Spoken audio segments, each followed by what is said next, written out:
السلام علیکم ګرانو دوستانو. نن افغانستان په شل نړیوال جام کې خپله لومړنۍ لوبه د انګلند خلاف ترسره کړه. په دغه لوبه کې افغانستان په 5 ویکټو سره ماتې وخوړه. دا چې افغان لوبډلې څنګه لوبه وکړه ویډیو تر اخره راسره وګورئ. که په دې چینل کې نوی د چینل هم در سره سبسکرایب کړئ.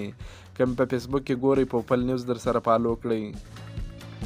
کیچونه میچونه ګټي انګلند لکه د باز په هوا کې چې مرغه نیسي زموږ ناممکن کیچونه ونیول او موږ بیا ساده کیچونه ور پرېښودل.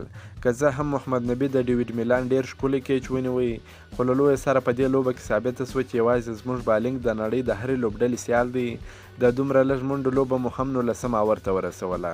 بیټینګ او فیلډینګ مو نه نورې نړۍ سره دومره فرق لري لکه مځکه او اسمان.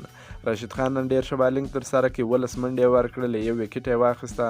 که قیس احمد هم په دغه لوبه کې لوبول سوی وای نو ډېر ښه به ثابت سوی وای. انګلند لوبډله ډېره قوي لوبډله ده. کرکټ دوی شروع کړی دی. د افغانستان 20 کاله کېږي چې کرکټ کوي، خو بیا